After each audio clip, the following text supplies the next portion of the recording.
Can you please call the hearing number for the record? This is Commission hearing number 199 of Tuesday, 14 September 2021, in case 352 Gito Robert, case 377 Tatiana Bossi, and case 349 Joy and John Ferguson. Thank you. We have the witness on Skype. He just disappeared. Can you please call and swear the witness? Ian Withers. Yes. Mr. Withers, can you put your right hand? I, Ian Withers, swears that the evidence I shall give shall be the truth, the truth, the whole truth, nothing but the truth, so help me God. and nothing but the truth, so help me God. Thank you. Thank you very much, Mr. Withers. Nice to see you again. It's been a long time since we've seen you. Over a year. Indeed. Yes. So we asked you to appear as a witness today in case 349, Joy and John Ferguson, which concerns their purported purchase of a property from you at Turtle Bay. And the Commission understands that at the time of the purchase from you, title was still in the name of Mr. Berwi and Helder Pierre, and that you were seeking to get them to transfer the title to you because you'd paid them for the property, and you commenced a court action for specific performance of the contract of sale. But for some reason, that action doesn't appear to have been pursued to a successful outcome.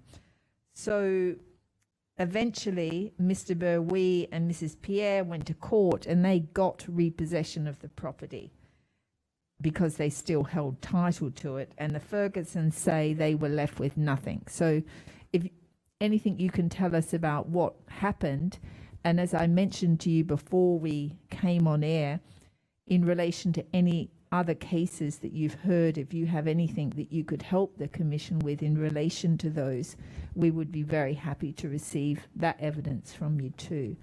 But first, for the Fergusons, I hand the floor to you. Thank you.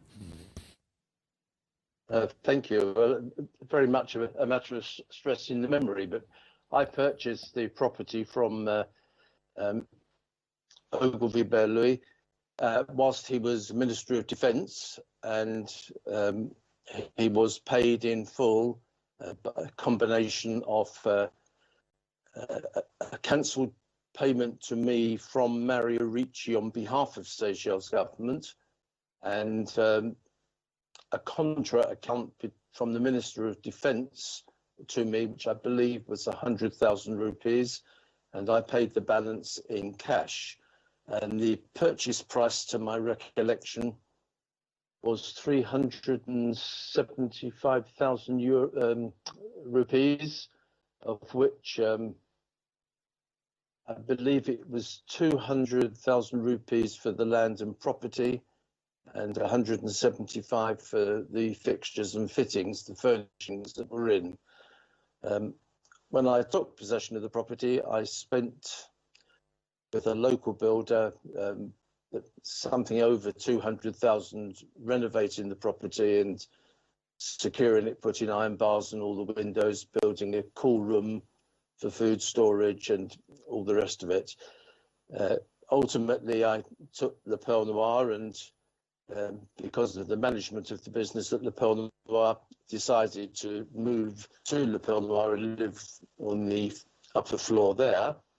And so the Fergusons approached me and said they wanted to buy the property, and they had a business plan, I believe, to convert it into some kind of an aquarium. And I dealt with them and agreed a sale price, which I believe it was about £50,000, which they paid me in sterling.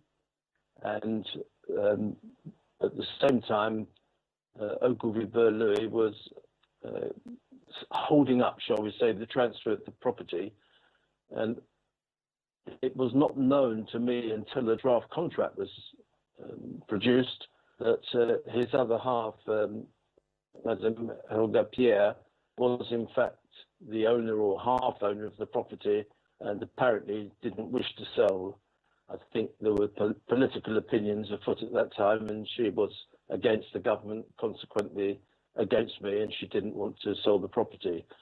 I went to the Ocean Gate Law Centre to represent me, and at the time I left Seychelles, which was at the end of 1991, I had a call from Bernard Georges, who was acting for Louis and for the Fergusons, if I remember correctly. And Bernard Georges told me that he would negotiate a settlement with the Louis and resolve the whole matter. And he asked me to provide a power of attorney.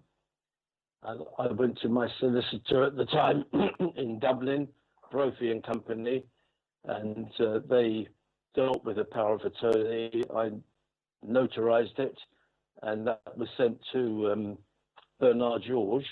And from that day forth, I never heard another thing. And until this has come up, I had assumed the matter was resolved. I had no idea that Louis had got repossession of the property, and I'm rather perplexed by that, because as an interested party, one would have thought the court had an obligation to notify me that such a proceeding was pending, so that I could have been represented, having given Louis 375,000 euros. So you'd handed over your power of attorney on the grounds that it would be negotiated, and you were out of the matter. Precisely. I thought the matter was being resolved. I thought Bernard Georges, as Louis' lawyer and the Ferguson's lawyer, was dealing and resolving the matter between those two parties.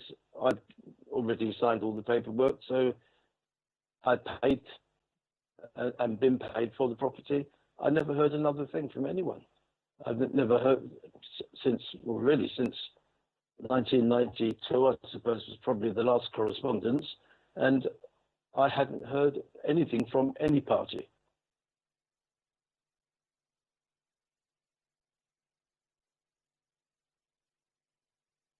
That explains why your action in court was not pursued by you. Absolutely, yes, yes.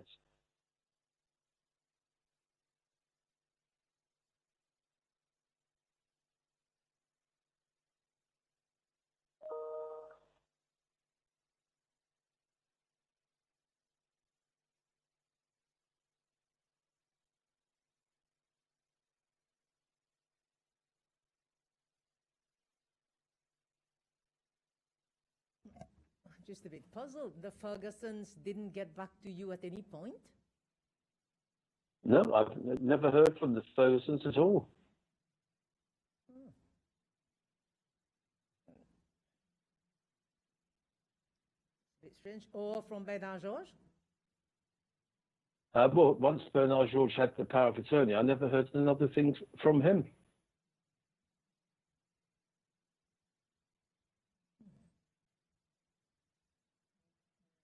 Very strange. So it appears that maybe Mr. Georges didn't get that letter from you, maybe, because he didn't mention it in his statement. Well, I don't know whether he got it, but I'm sure it would have been sent down by recorded mail, and probably at that time faxed as well. Yeah, okay. So I think we'll have to go back to Mr. Georges and ask for a clarification on that. Well, I mean, I think that sort of answers the question for me about that. So that was short and sweet. Except for Mrs. Purvis is not. Well, at what point did you find out that Helga Pierre didn't want to sell? I mean, well, that would have been a whole lot of negotiations beforehand. I suppose it would have been sometime in maybe late 86, 87. And I actually met her in Victoria, and I knew her to speak to her and usual pleasantries, and said good morning, and she said that she would never sell her house to me, and walked off, which I was a bit taken aback and obviously concerned. And I did let Ogilvy know that I'd met his other half and there was an issue, and he just said, leave it with me. That was in 1986-87 you met her in Victoria. Yes, approximately. I mean, you're stretching my memory a bit here, but yes, I'm just wondering. I do recollect the meeting. Because I'm just wondering, were you aware at all of the 1986 attempt by Mr. Berwie to take power from Albert Rene? Was I aware of the 1986 attempt by Mr. Berwie to take power from? Oh yes, Albert... yes. No, indeed. I was aware of that. I had been asked by President Rene to make some discreet inquiries prior to that happening, and which I did, and I had reported those results back to the president at that time, who I think was just on his way.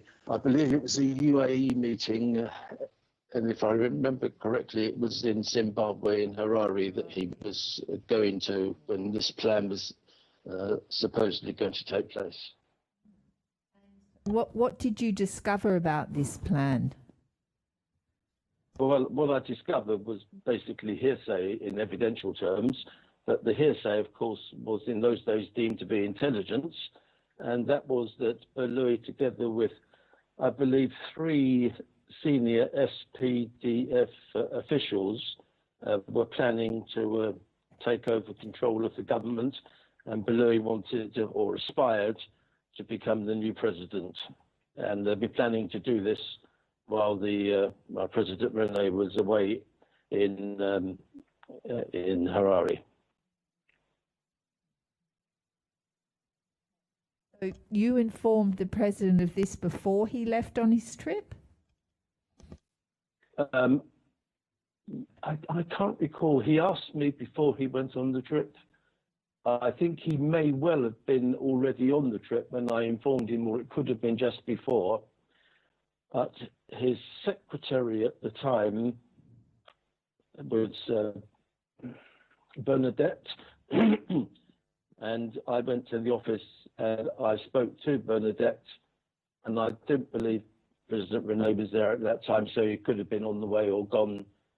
I can't quite recall the sequence.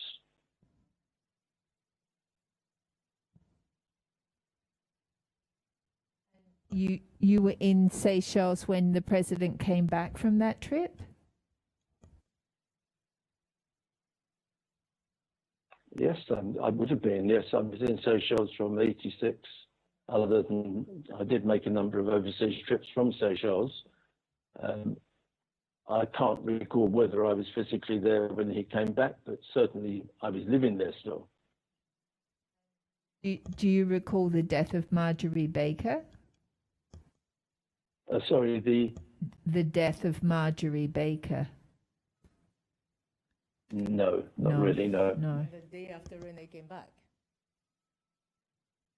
No, I don't recall that. No, I think so.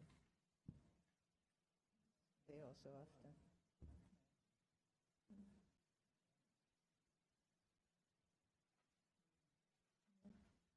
Your hearsay evidence, the intelligence that you collected, was that from army officials or?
worked in the internal intelligence of State House during that period that has come before the Commission. They've told us a couple of things. First of all, they were just doing admin. They were typing, right? I think we've got 3 typists. And then the second thing is that everything was on a need-to-know basis, so they don't know anything. I'm just wondering, from a credibility perspective, is that credible in intelligence services that the head of the intelligence service would be a typist? Well, I really couldn't say. I mean, it certainly would be outside my realm of direct knowledge. I can only say that my reports, whether they were sent in those days by telex, later on by fax, by personal visitation, were directly to Minister Berlouis. Occasionally, in the absence of Berlouis and the President, Minister Michaud I would report to Minister Michaud. I also reported to the consulate that was in Paris, and that was headed at the time by Ralph Adam, who became Minister of Health, who I knew before I knew Seychelles. He was a client of mine in Brighton long before Seychelles came to the fore. So we had a good relationship, and I would report on many occasions in the early 80s to Paris, and no doubt Ralph Adam would forward that on to the President or to Minister Berlouis. Other than the meetings, there were some meetings that I went to, roundtable meetings at the President's office, where other people were present, including SPDF senior officers, the Commissioner of Police, Bernadette, who was secretary, would be in there, but she wasn't a participant in the meetings. She was more or less taking instructions from the meeting to execute. But other than that, I have no direct knowledge that the information that was presented was shared beyond those that had it.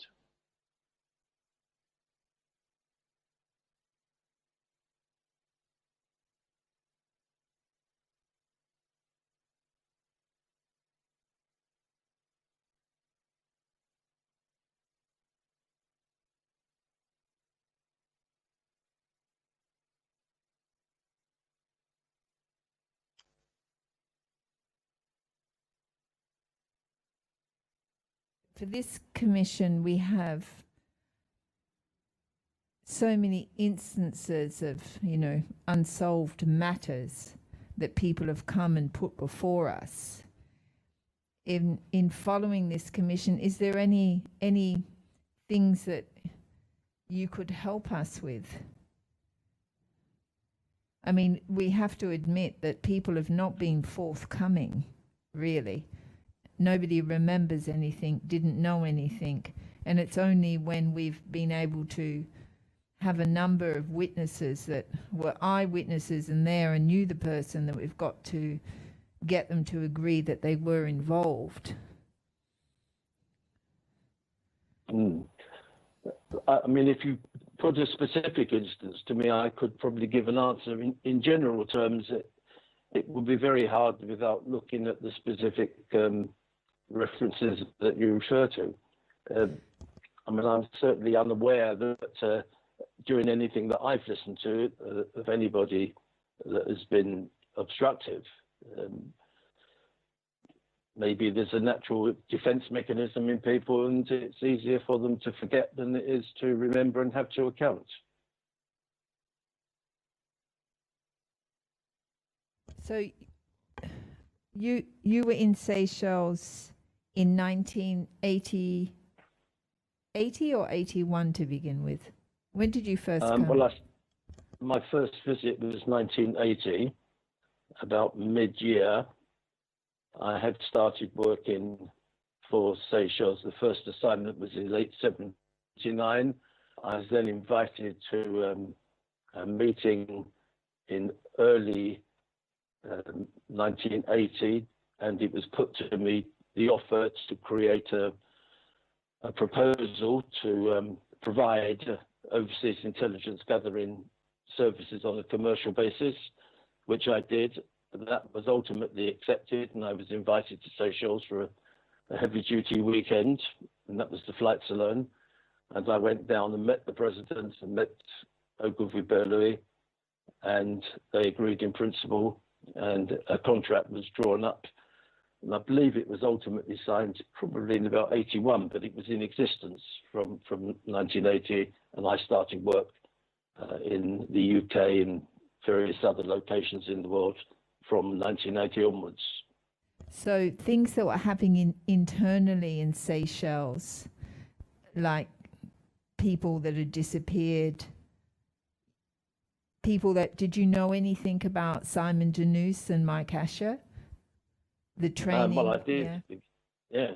Yes. No, I knew that case very well because I was in the hotel in London at the time and had recorded the incoming telephone call answered by Gerard Warreau in the presence of Sir James Mankham and Paul Chow. They answered the call. That is all recorded. Those recordings were sent to Seychelles. They were independently recorded by the Sunday Times newspaper, and that was arranged by agreement with the president in order to be able to have an independent witness to what was going on with the so-called NPR and their program to destabilize and to take over the government of Seychelles. Are these the tapes referred to as the complot 412, the 412 number of the room Correct. in the London hotel? Yeah, that is absolutely correct. Okay. And those tapes were edited and broadcast. Mm-hmm. So who recorded those conversations? The conversations were recorded by my team in London and independently, as I say, by the Sunday Times separately. So there were two lots of recordings. Did you approach the Sunday Times, or how did the Sunday Times get involved? Well, the Sunday Times were a client of mine in those years, and with the consent of the president, I had suggested that we bring in a third party because the way the media worked, and it hasn't changed very much, is that they didn't like Seychelles or its political stance, and they were a constant target of, shall we say, negative publicity, accusations of being a Soviet puppet state, Marxist, all the usual things that went along with left-wing politics. And the president agreed that it would be a sensible thing to have a third party that would be deemed as independent.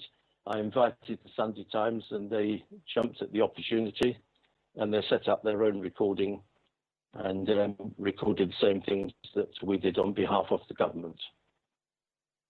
And was Mario Ricci also involved? Did he pay for the hotel rooms? And well, the hotel rooms were paid by the Seychelles government, but Mario Ricci was there and it was his plan.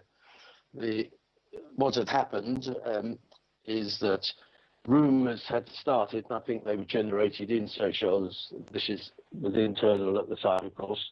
And those rumours were that the government were going to seize, require the tea plantation and various other Mario Ricci businesses in Mahe.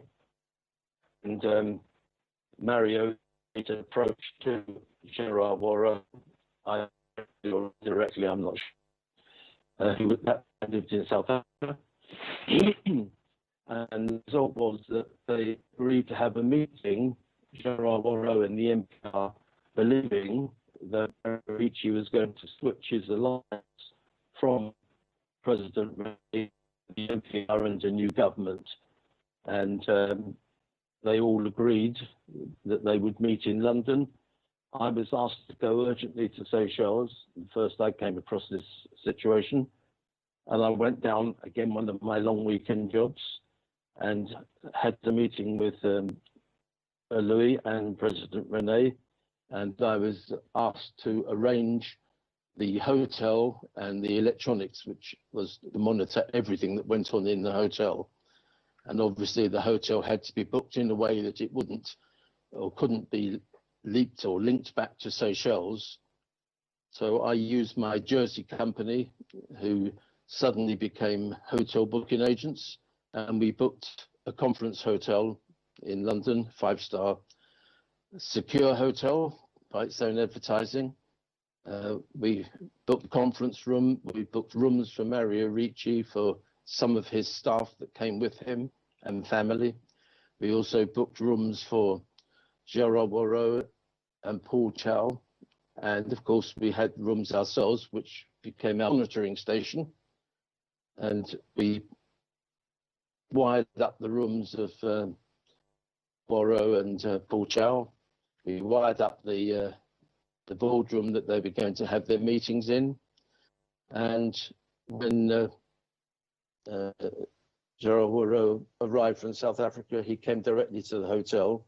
We had one of our staff acting as a hotel receptionist, and we'd already checked them in and had the keys of their room. So met him and gave him the keys of the room, and we decked out their room with flowers and fruit.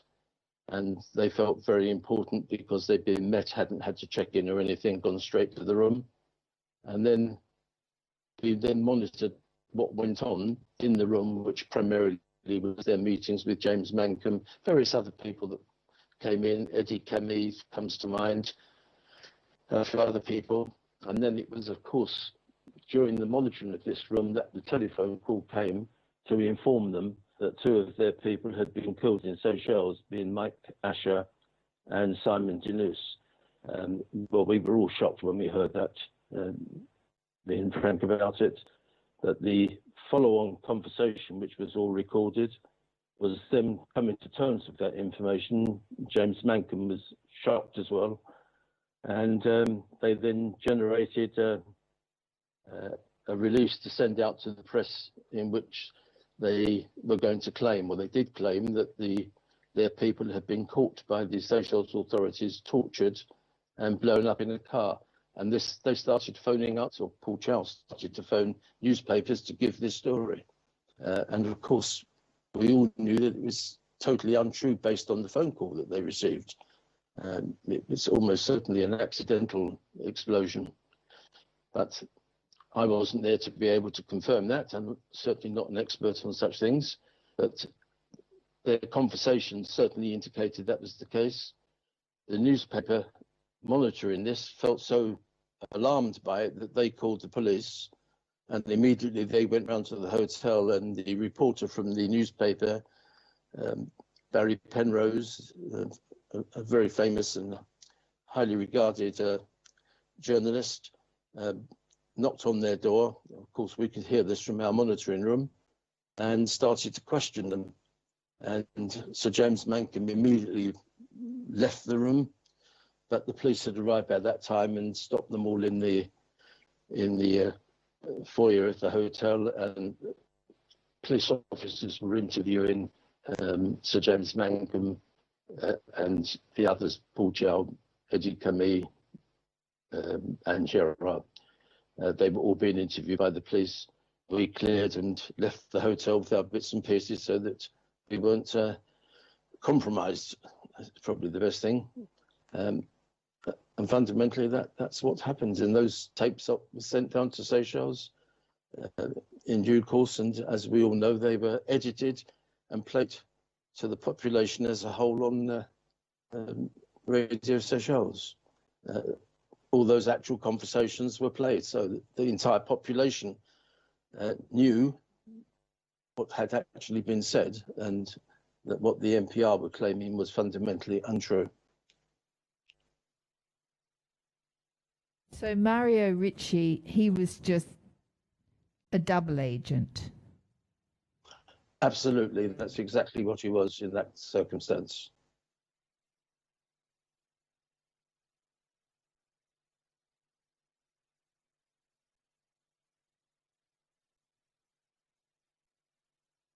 Did you know about Brian Victor, Sonny Elizabeth, Michelle Hoffman, the three boys. I know all the Yeah. names. Yeah, Mhm. I know all the names.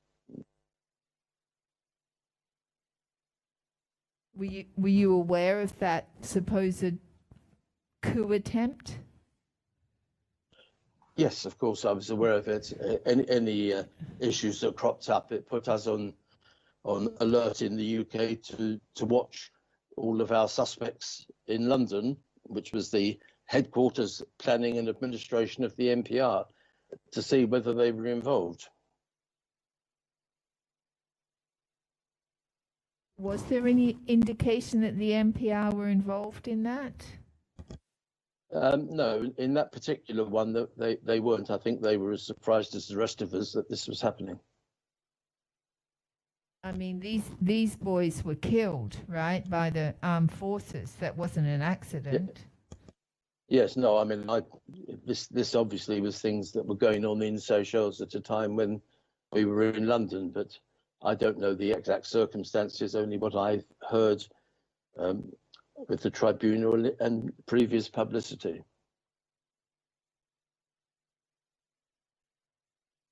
Do you know anything? I know this is again internal security, but he did travel overseas.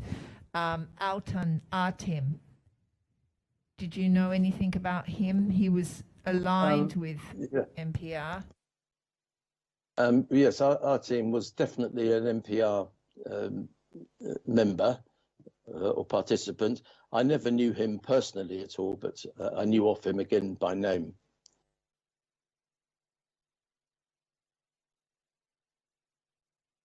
He disappeared. You don't know where he went. No, I don't, I'm afraid. You know, these disappeared people. So we know with Simon Janus and Mike Asher, we know with Alton Artim that before they disappeared, they were under surveillance by the Seychellois intelligence.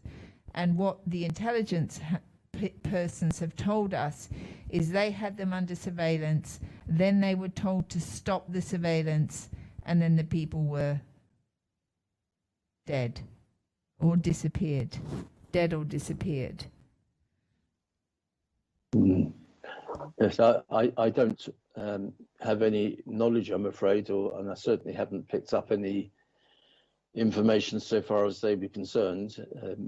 And as I say, my role was up until June of 1986 was external.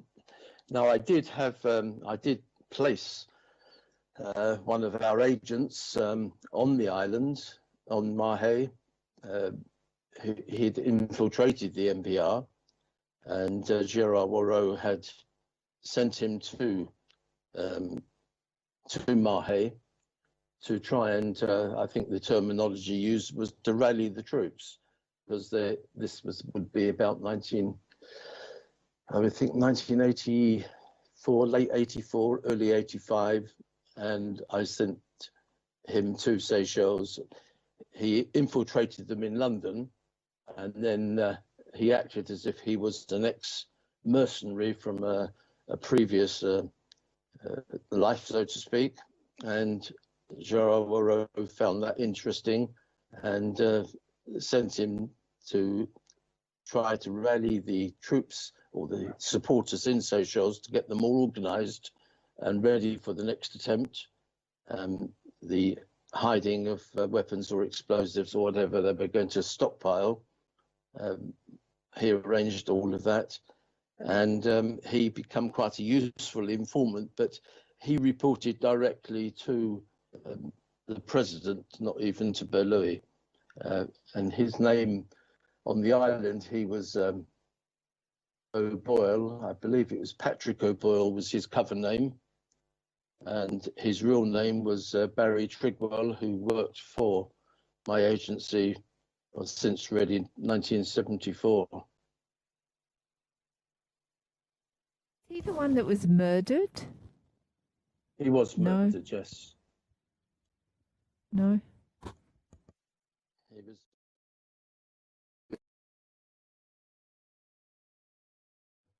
a hired hitman from South Africa at the instance of his South African wife. I read about him, Barry Trigwell. Yeah. Yes. Yes, when things changed in Seychelles after the murder of Gerard Warreau, and suddenly I became really a bit useless in terms of continuing with overseas intelligence gathering. So I was switched to try and do some organizing internally, which frankly didn't last very long. And so by mutual agreement, we terminated my contract in mid-1986. And at that time, Barry Trigwell, alias O'Boyle, was asked by the president to go to South Africa to continue gathering intelligence from MPR groups in South Africa. And I believe he was down there for a few months. And then he was sent then to Western Australia, to Perth, where he infiltrated the Seychelles MPR supporters who were located in the general Perth and West Australia area. And then he was paid off, I believe that would have been at the end of probably 87. He was paid off and went back to the UK. He met a South African lady, nothing to do with Seychelles or the job whatsoever. And they got married, and she apparently liked the concept of claiming life insurance, and so she had him insured for a substantial amount, and he was murdered in London. And she actually made some errors, and the West Midlands police were quickly able to prosecute her, and she was found guilty, sentenced to life imprisonment. She got cancer and was released on compassionate grounds in the, I suppose it would be the early 2000s, and she subsequently died a few days after being released. The hitmen themselves, they were identified and arrested in South Africa, brought back to England, and they were convicted and sentenced to life imprisonment, which I believe would be long gone now. They're probably back in South Africa.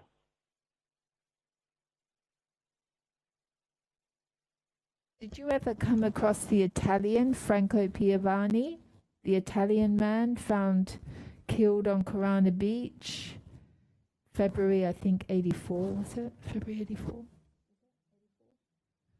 Franco Piovani, apparently he was, no. He was apparently planning a coup. No. Was a chef at the Barbaron's hotel for a while. I certainly was never didn't ring any bells. The name doesn't ring any bells to me. And I certainly am in 84. I would have been still very much engaged on the external work, and I can't recall ever being asked to undertake any background work on him. I mean, during the time, those early 80s, anyone that was seeking a contract in Seychelles for either employment or to open a business, many of them, I was asked to do background reports as to their political leanings, to see if they were connected in any way with the MPR before they were given consent to come into Seychelles.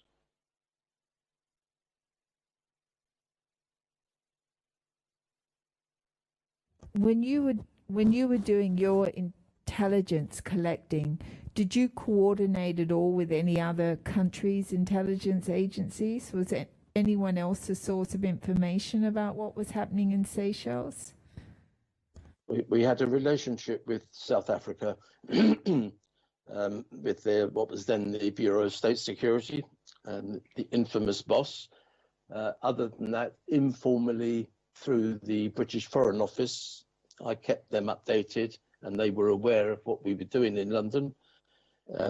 And the Americans, of course, I spoke to the American attachés at the embassy in Seychelles, and in London on odd occasions. But generally speaking, most of the other countries concerned didn't really have an awful lot of time for Seychelles because of its single-party left-wing status.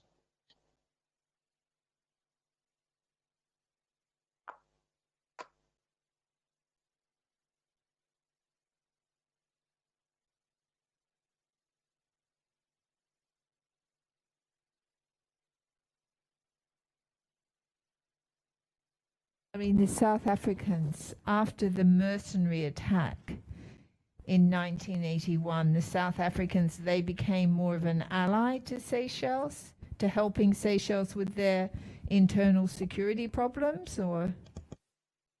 Well, it's interesting. The South Africans, up to the mercenary attack, of course, were deemed by Seychelles to be supportive of the mercenaries, and in all probability they were. On the other side of the coin, the South Africans, who I knew, I'd worked for the South Africans prior to working for Seychelles. So they had barred me from South Africa because I was working for Seychelles, as it was a left-wing Marxist state, and they deemed sympathetic to the anti-government organizations that operated in South Africa, the ANC, the PAC, and communist-based organizations in their interpretation. After the mercenary attack, suddenly the South Africans became very friendly. I got immediate assistance from the Pretoria office of the Bureau of State Security. They provided me with the passenger list of the Boise aircraft, which was absolutely vital at that moment.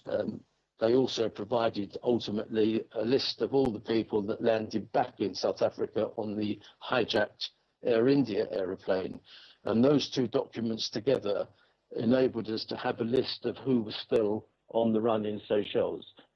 So we knew how many were still there, and the security forces could work on recovering them and getting them into custody. So from there on, they were extremely cooperative. And there was an occasion when another coup attempt was in planning, where I sent an agent to observe it, and he and the coup plotters were all arrested by the South African authorities. I managed to get my agent and a South African agent that was working for me to get them released, although our man was sent back to England, exported from South Africa, to a rather embarrassing press furore at Heathrow Airport when he arrived back, and the headlines of the papers said Seychelles spy arrested in South Africa. So that would have been probably the early 80s again, 83, 84.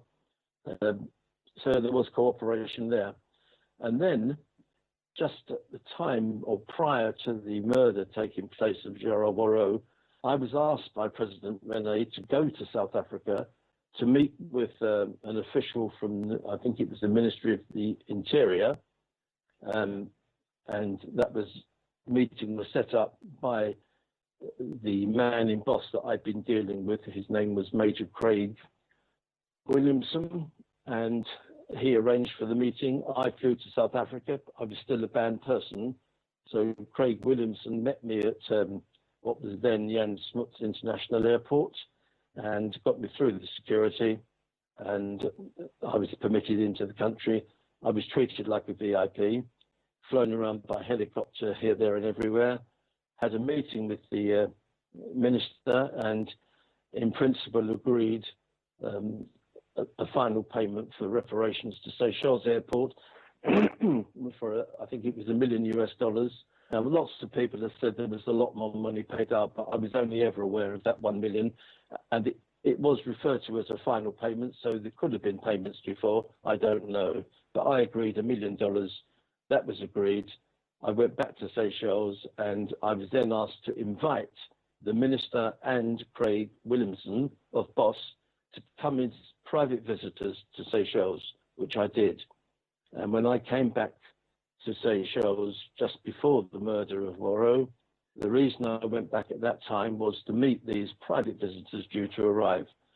The minister decided in the light of the murder having taken place that he wouldn't come, but Craig Williamson and his wife did come. I met them, showed them around Seychelles, introduced them to Belouis and to the president, and Belouis and his immediate staff took over and entertained them. From that moment onwards, of course, I was in Seychelles. My contract was terminated in mid-86, and I understand that Craig Williamson, together with Mario Ricci, formed a new company based in South Africa to take over what I had previously been doing. And I think it was called either Long Reach or Outreach, something of that nature. I was asked to cooperate with any existing files that I had on individuals to pass them to Mario Ricci's office for the benefit of Long Reach. And that fundamentally became the end of my involvement with Seychelles external security, and in fact with security generally. And other than 3 or 4 assignments I had for President René, which were not payable as assignments, they were things that I did because I was living in Seychelles.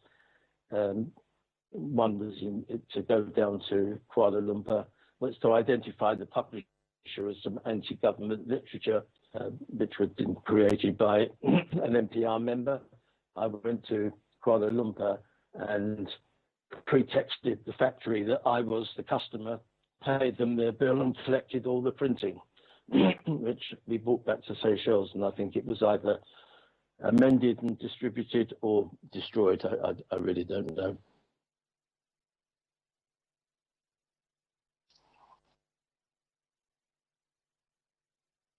So they then took over the security from based in South Africa, Major Williamson and this other guy, Mario Ricci. Yeah.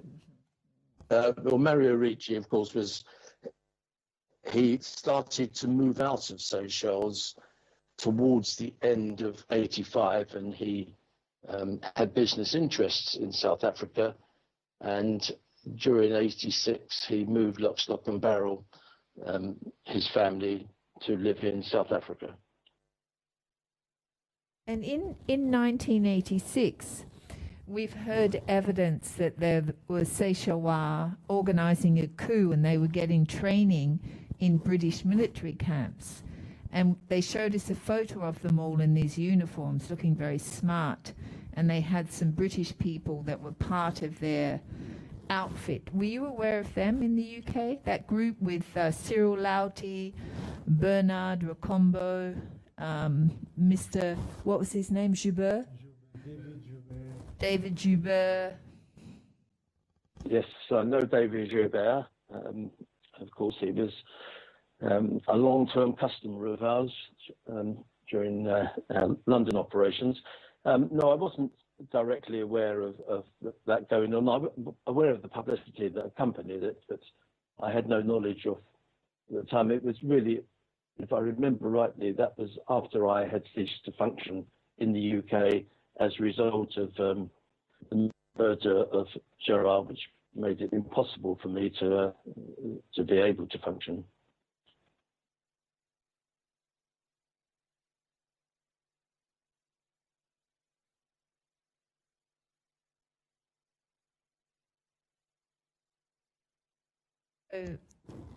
Do you know who killed Gerard Wawa? It's not a case before us. But no, I wish I did. No. But I don't know who did it. I mean, as you know, I was interviewed by the police over 2 days. They decided to interview me after 33 years. They suddenly turned up on my doorstep, and for reasons best known to themselves, they took all computers, mobile phones, everything that would record information, and they spent months poring over it and then returned it all to me. None of these things existed. They hadn't even been invented or were not available during the 80s. So it was a bit of a mystery. But while I was in their custody, they did ask me what my thoughts were, but as I'm saying to you now, I have no direct idea. They did suggest there may be an American interest in it, and perhaps a CIA plot to create regime change. But I don't believe there's any direct evidence to support that. Their inquiries apparently are still going on. So maybe there will become an answer one day, but I think most of us that had any knowledge of it are fast approaching the far end of the lifespan. So maybe they're just going to wait till we've all disappeared and then file the papers. I guess because you were doing the surveillance for the Seychelles government, you became like the #1 suspect to begin with. But you weren't in Seychelles when he was killed, if I remember. I was actually You in were in Seychelles, Seychelles, yes. You were in Seychelles. You weren't in London. I was in Seychelles. Yeah. No, I wasn't in London. The interesting thing is that during the whole time I worked for Seychelles, the British Foreign Office were fully aware. I had their consent, and I reported to one of the officers on the Africa desk anything of interest, with the knowledge and consent of President Rene. He said he had nothing to hide from the British government, and he saw it as a way of getting cooperation. When things happened in Seychelles, I was asked on 2 or 3 occasions if I would influence the president in one direction or another, as if you could ever influence President Rene. He was very single-minded. And the one that stands out, of course, was the execution of the mercenaries. The Foreign Office in London asked if I would influence him to commute the sentences, as they did in the British country, to be executed in these circumstances. I did mention it to President Rene, and he was almost me and said, "The circumstances, would he ever kill anyone?" And that he didn't think they were going to die those. It would be the best lesson about coming to the country again. Just one instance, a couple of other small instances where there was an occasion when we had a music group. I don't think I'll name the musical group because they're still going strong. We can't hear you very well. Sorry, can you hear me now? Okay. Can you hear me now? Yes, now we can. Yes. Okay. Did you hear the last thing I said? No. So we heard little bits of it. When you asked him about, the Brits asked you about the death penalty on the mercenaries and to commute that. And I think you said the president said he'd never kill anyone. Is that right? Yes, that's exactly right. Yes. He was annoyed that I would even bring it up to him.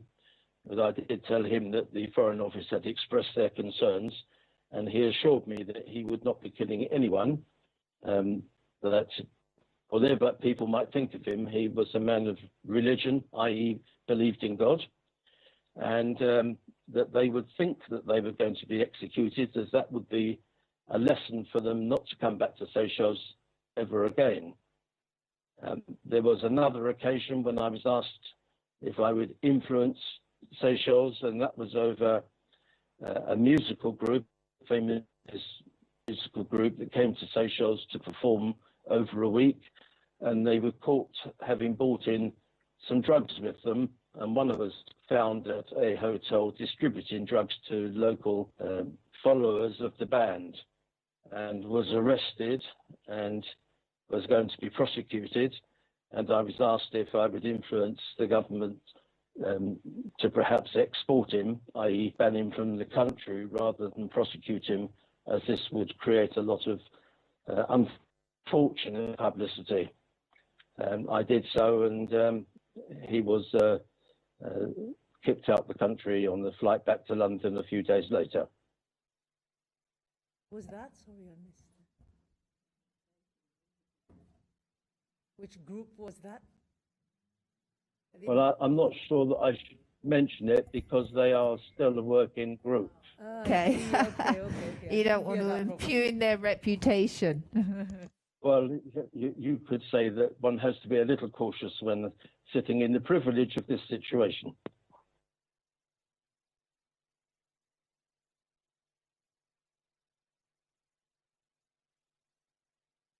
And if I recall correctly, you left Seychelles when you were told that it wasn't safe for you here anymore. Is that right?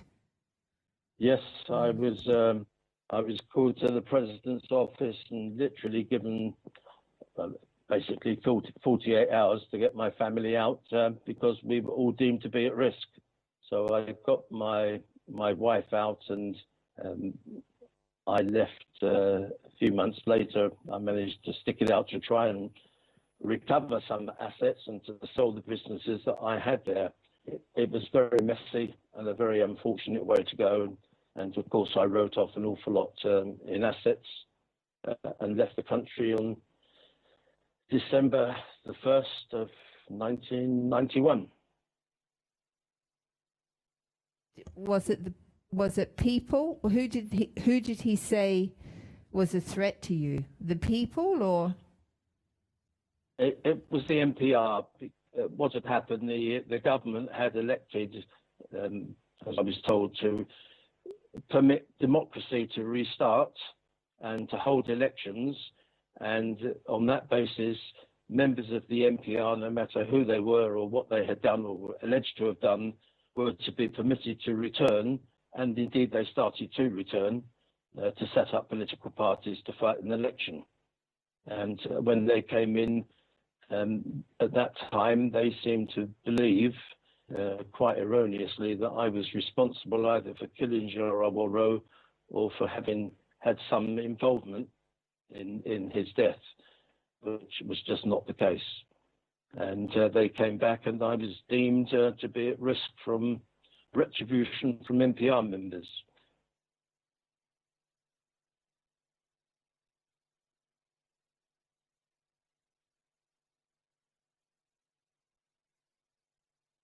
You've never come back? I went back, I think, on 2 trips. Following that, I came on 2 trips. On both occasions, I was secured by the police or military during the time I was there, which was to try and finalise bits and pieces of business, close bank accounts. I sold one of my businesses to an English couple and just had to authorise them to take over the banks. That kind of thing. But not your holiday destination? With great regret. No. With great regret. Mm.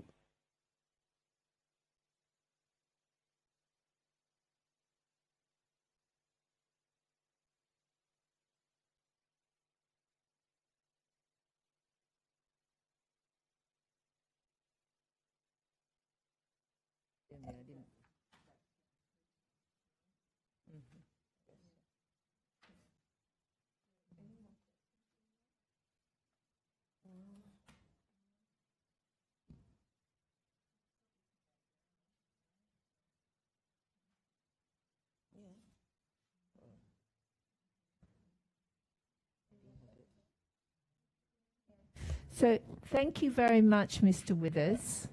Very interesting to speak to you. We have no further questions unless you have something we should have asked. How about that? I think you probably covered a lot wider brief than I ever anticipated, and I'm happy to cooperate. If anything else comes up that I can assist with, don't hesitate to contact me.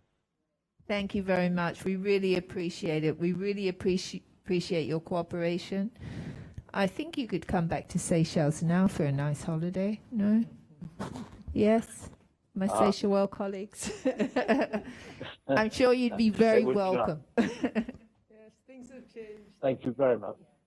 Thank you, Mr. Withers. We may hope we see you again, but take care and thank you very much. Okay, we will adjourn now. We'll return at 3 o'clock. Thank you. All right. Thank you. Bye. Thank you.